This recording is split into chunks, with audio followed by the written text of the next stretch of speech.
Subscribe to our channel by clicking the subscribe button. Click the bell button and enjoy the latest uploads from our channel.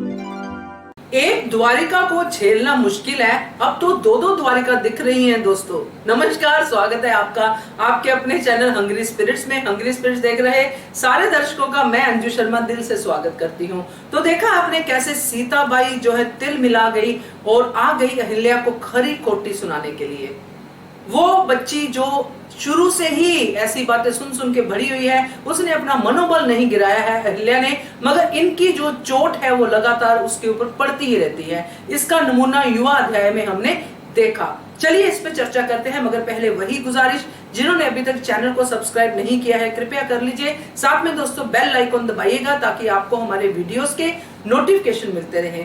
तो सीताबाई जो बहुत ज्यादा परेशान और बहुत ज्यादा दुखी हो गई क्योंकि उनके पति यानी कि गुन्नू जी को ये अधिकार नहीं मिला जो अहिल्या को मिल गया। इस बात का पहले तो होता था कि रोना रोती थी अपनी मम्मी के सामने जाके, अपनी आई के सामने जाके कि ये क्या हो गया, वो क्या हो गया। अब उन्होंने सीधी टक्कर लेनी शुरू कर दी है अहिल्या से और उनको खरी खोटी सुनाना शुरू कर दिया है। यहाँ पे ये सोचना जरूरी होता है ऐसे लोगों के लिए कि उसने वो अधिकार जीता है, उसने वो अधिकार ऐसे खैरात में नहीं लिया है। मल्हार राव होलकर ने उसमें कुछ देखा है, आपके बाबा साहिब ने उसमें कुछ देखा है अहिल्या में, इसलिए उसको ये अधिकार दिया है। मगर कहां दोस्तों, जब बोलते हैं ना कि अक्ल पे पर्दे पड़ जाते हैं तो कुछ भी ठीक नहीं दिखाई देता है, वैसे ही कुछ ये सीताबाई कर रही है। हमने कभी भी सीताबाई को अहिल्या से ऐसे लड़ते हुए नहीं देखा, सिवाय एक जो बचपन का सीन था जिसमें भी गुन्नू जी को लेके ही लड़ाई होती है। उनके अपने खिलौने पहले देने की बात करती है, फिर खिलौने तोड़ देती है।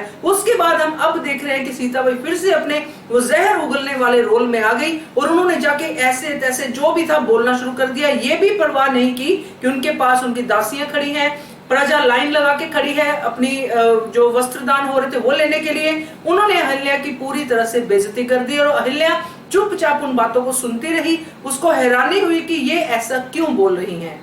तो कहने का मतलब ये है दोस्तों इस वीडियो में पर्टिकुलरली कि जो द्वारिका अब तक रोल करती आ रही थी वो तो कर ही रही है, वो तो अपना काम करेगी। अब बेटी भी पूरी तरह से ट्रेन हो गई है जहर उगलने के लिए, अपनी बात को बुरे तरीके से अहिल्या तक कहने के लिए। तो मुझे तो लगा है कि अब दो दो द्वारिका घूमेगी घर के अंदर, तो क्या होगा अहिल्या का अंजाम। संभलेगी तो जरूर, क्योंकि अहिल्याबाई होलकर बहुत स्ट्रांग है, उनका लक्ष्य क्लियर है, तो वो तो कर जाएंगे अपना काम। मगर इन लोगों का क्या होगा, ये कब अपनी नेगेटिविटी से उभरेंगे और पॉजिटिविटी की तरफ जाएंगे। बताइए आपको कैसा लगा ये वीडियो, कमेंट कीजिए। देखते रहिए channel hungry spirits. Thank you so much.